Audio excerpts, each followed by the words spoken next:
श्री राम जन्मभूमि तीर्थ क्षेत्र ट्रस्ट की press conference के दौरान ट्रस्ट के महासचिव चंपत राय ने बड़ा खुलासा किया है।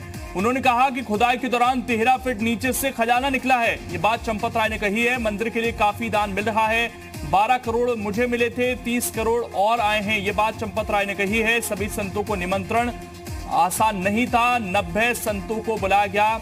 चंपत राय ने जानकारी दी है। मनमीत गुप्ता इस वक्त हमारे साथ जुड़ गए सारा जानकारी के साथ। मनमीत, ये जो खजाने की बात कही जा रही है, इसके बारे में क्या और अपडेट आपके पास? लेकिन देखिए, ये एक बड़ी बात चंपत राय ने की। चंपत राय क्योंकि राम जन्मभूमि तीर्थ ट्रस्ट के महामंत्री हैं, तो उन्होंने कहा कि जब खुदाई हो रही थी, उस खुदाई में लगभग 13 फुट नीचे से ही खजाने मिलने शुरू हो गए हैं। ये खजाने का हालांकि उन्होंने जिक्र नहीं किया कि वो खजाने क्या क्या थे, इसको इन्होंने अभी गोपनीय रखा है। लेकिन जो सूचना मिल रही है उसमें यह है कि कुछ चांदी की मूर्तियां, कुछ अष्टधातु की मूर्तियां, कुछ सिक्के और इसके अलावा राम मंदिर से संबंधित कई सारे अवशेष उसमें प्राप्त हुए हैं। चंपत राय का कहना है कि ये सारे जो खजाने हैं, जो अवशेष हैं, उनको डिस्प्ले के लिए रखा जाएगा। जब राम मंदिर बनकर तैयार हो जाएगा तो एक म्यूजियम भी बनेगा। उस म्यूजियम में जो दर्शनार्थी आएंगे, जो भक्त आएंगे, वो इन सारी चीजों को देख सकेंगे। तो ये बड़ा खुलासा चंपत राय ने किया है। इसके साथ साथ अभिनंदन किया है सभी संतों का और ये भी कहा है कि जो संत शामिल नहीं हो पाए हैं उनके लिए भी एक अलग व्यवस्था की जाएगी और समय आने पे उनको बुलाया जाएगा। उनको जन्मभूमि का जो है उसका दर्शन कराया जाएगा। ये बड़ी चीज ये भी कही क्योंकि संत समाज बेहद नाराज था। मात्र अयोध्या से लगभग 52 के करीब संत पूरे कार्यक्रम में शामिल हुए थे और पूरे देश से 90 के करीब संत जो हैं वो शामिल हुए थे। तो एक प्रकार से चंपत राय ने जो देखा जाए जो संत को ये नाराजगी है उसको दूर करने की कोशिश की है। दूसरा, इन्होंने ये भी कहा है कि जो मुख्यमंत्री योगी आदित्यनाथ हैं उनका योगदान तो रहा है, साथ में उनकी 3 पीढ़ियों का योगदान रहा है। तो इस तरीके से चंपत राय की जो बातें रही हैं वो बेहद महत्वपूर्ण रही हैं। इसके बारे में कुछ बताया कि जो खजाने की बात है, ये जब आर्कियोलॉजिकल का सर्वे हो रहा था उस वक्त ये खजाना निकला था, अभी ये ताजा जब खुदाई हुई है तब ये खजाना निकला है?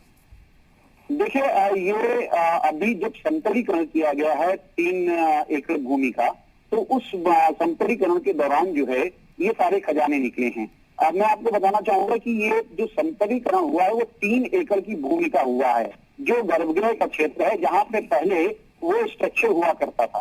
तो ये लगभग 12 फीट से लेकर 13 फीट के करीब का समतलीकरण किया गया है। उस समतलीकरण के दौरान ये खजाने प्राप्त हुए हैं, अवशेष, मंदिर के अवशेष प्राप्त हुए हैं, दुर्लभ मूर्तियां प्राप्त हुई हैं, सिक्के प्राप्त हुए हैं, बहुत प्राचीन सिक्के प्राप्त हुए हैं।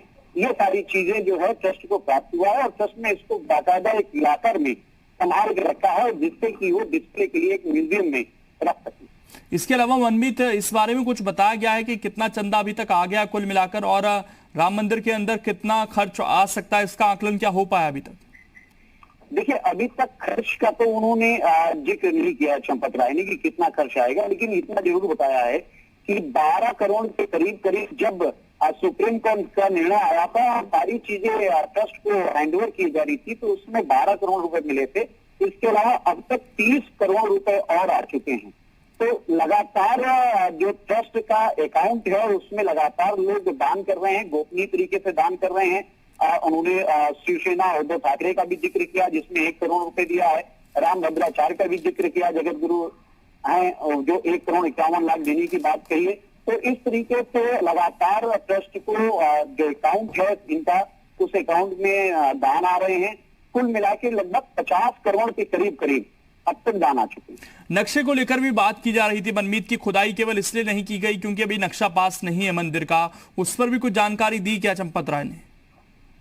देखिए, जो नक्शा इन्होंने सबमिट किया था पहले 3 एकड़ भूमि का जो जिसमें मंदिर बनना था, उसका नक्शा सबमिट किया था। लेकिन फिर ट्रस्ट ने विचार किया कि उनके पास 70 एकड़ भूमि है, 70 एकड़ भूमि में किस तरीके से निर्माण होना है उसके अनुसार अब नक्शा पास होना चाहिए। एक चीज और मैं बताना चाहूंगा कि हाल ही में जब ट्रस्ट की एक बैठक हुई थी सर्किट हाउस में, तो उसमें जो संतों की मांग थी कि जो मंदिर का जो मॉडल बना है वो छोटा है, वो भव्य होना चाहिए।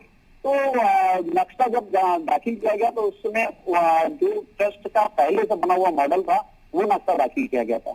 अब नक्शे की ड्राइंग अलग से बनाई गई है, उसको दाखिल किया जाएगा और ट्रस्ट का कहना है कि एक साथ पूरी 70 एकड़ भूमि में कितना निर्माण होना है उसके अनुसार नक्शा बनेगा और उसको ही जमा किया जाएगा। हाँ, ये जरूर कहा है ट्रस्ट ने कि हमको कोई सरकारी छूट नहीं चाहिए। भगवान का कार्य है, भगवान के कार्य में जो भी विकास प्राधिकरण का शुल्क होता है वो ट्रस्ट पूरा जमा करे। यानी कि अभी जो काम है उससे समय लग सकता है मनमीत शुरू होने में, जब तक नक्शा पास नहीं होता है। देखिए लोकेंद्र, अभी क्या है कि न्यू कम से कम 3 महीना लगेगा न्यू खोदने में। न्यू भरी जाएगी और न्यू की जो पैरामीटर उन्होंने बताया है कि जिस तरीके से पुल बनते हैं नदियों में, जितनी गहराई में उसकी नींव होती है पिलर्स की, उसी गहराई में राम मंदिर की नींव रखी जाएगी। चंपत राय का ये मानना है कि इस तरीके का राम मंदिर का निर्माण हो जो लगभग 1000 वर्ष तक वो पूरा मंदिर खड़ा रहे, किसी तरीके की कोई समस्या ना हो। भूकंप रोधी पूरे मंदिर का निर्माण किया जा रहा है। दूसरा एक और उन्होंने खास बात कही है कि जो नींव भरी जाएगी उसमें कहीं भी लोहे का इस्तेमाल नहीं होगा। तो ये माना जा रहा है कि मंदिर के कार्य में लोहे का इस्तेमाल नहीं होगा, क्योंकि लोहा क्या होता है कि कुछ समय बाद जो है जंग खाने लगता है और समस्या उसमें आने लगती है। जो राम मंदिर के लिए जो पत्थर तराशे गए हैं वो भी इस तरीके से तराशे गए हैं कि वो पिलर एक में ज्वाइंट हो जाए, जिसमें लोहे की जरूरत नहीं है, मात्र ज्वाइंट्स की जरूरत है। ज्वाइंट्स के लिए पिलर की संख्या लिखी गई है। इस तरीके से ज्वाइंट्स एक के ऊपर एक खड़े करते चले जाएंगे और थोड़े से जो इनका और जो साधन होता है, तरीका है, उसके आधार पर पूरे मंदिर को बनाएंगे।